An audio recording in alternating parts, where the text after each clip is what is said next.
the common lifestyle measures that one should advise a patient in managing diabetes and pre-diabetes. यानी अक्सर हमारे पास रोगी इस सवाल के साथ आते हैं कि मुझे प्री डायबिटीज है या मुझे अभी रिसेंटली डायबिटीज हुई है और मैं ऐसे कौन से अपने जीवन शैली में परिवर्तन कर सकता हूं जिसके चलते मैं अपनी डायबिटीज को एक अच्छे तरीके से कंट्रोल कर सकता हूं। तो जी लाइफस्टाइल मेजर्स की बात करते हैं तो इसमें कुछ विभिन्न प्रकार की अंग हैं इसके, जिसमें सबसे पहला है नियमित व्यायाम, रेगुलर फिजिकल एक्टिविटी। गाइडलाइंस के अनुसार जो मिनिमम क्राइटेरिया है वह 40 minutes per day for at least 5 days a week, यानी हफ्ते में कम से कम 5 दिन और प्रतिदिन कम से कम 40 मिनट नियमित व्यायाम, ये मिनिमम है। आप इस मिनिमम से ज्यादा कर रहे हैं तो वो एक बहुत अच्छी बात, इससे कम नहीं होना चाहिए।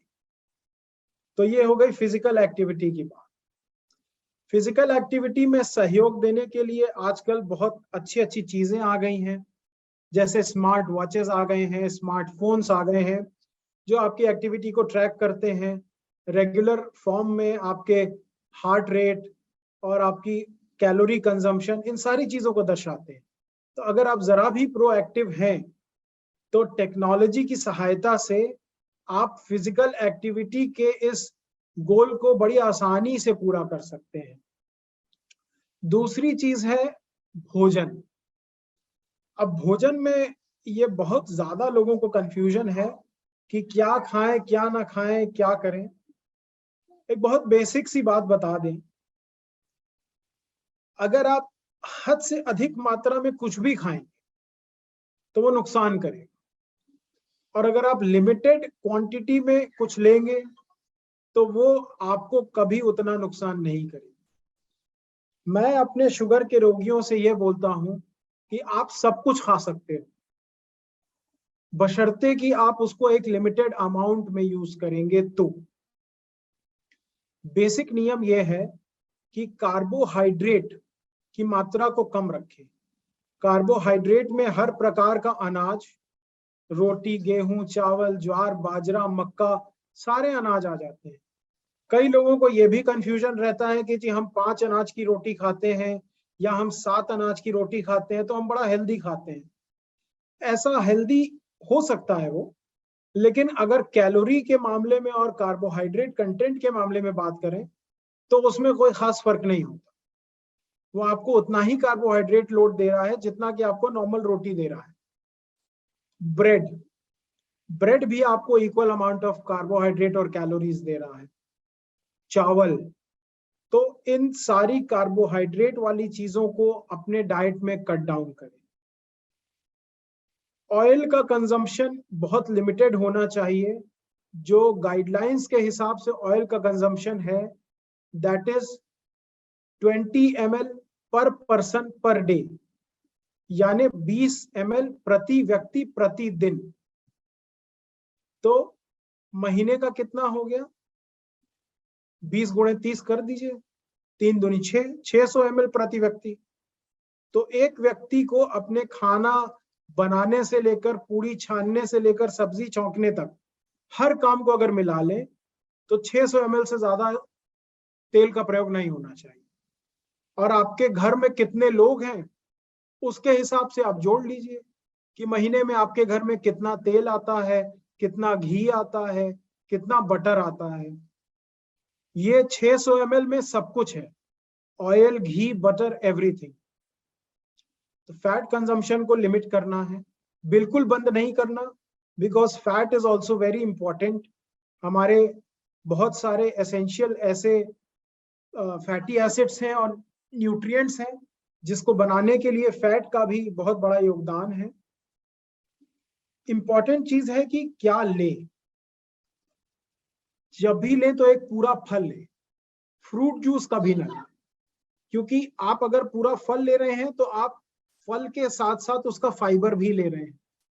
यदि आप सिर्फ फ्रूट जूस ले रहे हैं तो जो फाइबर है, जिसका एक्चुअल न्यूट्रिशनल वैल्यू है, वो आपने निकाल के फेंक दिया।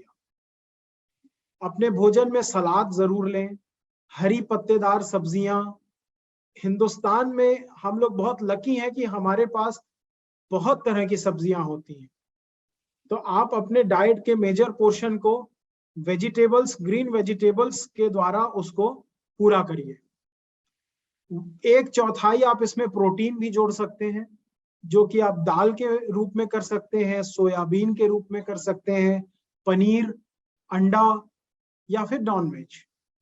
अगर आप नॉन वेजिटेरियन सोर्स की बात करें तो अंडे का जो येलो पार्ट है, योक पार्ट, एक येलो पार्ट में 180 मिलीग्राम ऑफ कोलेस्ट्रॉल है। कुछ हद तक तो ये जरूरी है, लेकिन अगर आप हद से अधिक येलो यूज कर रहे हैं देन आप एक्सेसिव कोलेस्ट्रॉल अपने अंदर ले रहे हैं। तो एग व्हाइट्स की तरफ ज्यादा ध्यान दें। फिश और चिकन एक अच्छा ऑप्शन है नॉनवेज सोर्स के लिए, जिसको कि हफ्ते में 2 बार तक, मैक्सिमम 3 बार तक 2 से 3 छोटे टुकड़े आप ले सकते हैं, 2 to 3 small pieces. Red meat, mutton, इसको अवॉइड करना चाहिए। अपने डाइट में नट्स और सीड्स जरूर जोड़िए। फ्लैक्स सीड यानी तीसी का बीज, सनफ्लावर, खरबूजे के बीज, तरबूजे के बीज, इस तरह के बहुत सारे बीज हैं जो आपके लिए एक बहुत अच्छा सोर्स है ओमेगा 3 और ओमेगा 6 फैटी एसिड्स का। और इसके लिए जरूरी नहीं कि आप कॉड लिवर ऑयल खाएं या फिश ऑयल का कैप्सूल ही खाएं। आप अगर सीड्स और नट्स लेते हैं तो आप अपने डाइट में एसेंशियल फैटी एसिड्स बड़ी आसानी से पूरा कर सकते हैं। एक बात का विशेष ध्यान रखें, ड्राई फ्रूट में पिस्ता, बादाम और वॉलनट यानी अखरोट, ये आप ले सकते हैं। काजू, किशमिश, चुहाड़ा, अंजीर, डेट्स, खजूर, इन ड्राई फ्रूट्स को अवॉइड करना है बिकॉज इनमें कैलोरी कंटेंट ज्यादा होता है। तो अगर आप एक मिक्स डाइट लेते हैं जिसमें कि आप वेजिटेबल्स भी ले रहे हैं, थोड़ा सा सीड्स एंड नट्स ले रहे हैं, थोड़ा सा कार्बोहाइड्रेट ले रहे हैं, तो that is a well balanced diet and ये आपकी सारी जरूरतों को पूरा कर देगा। Thank you.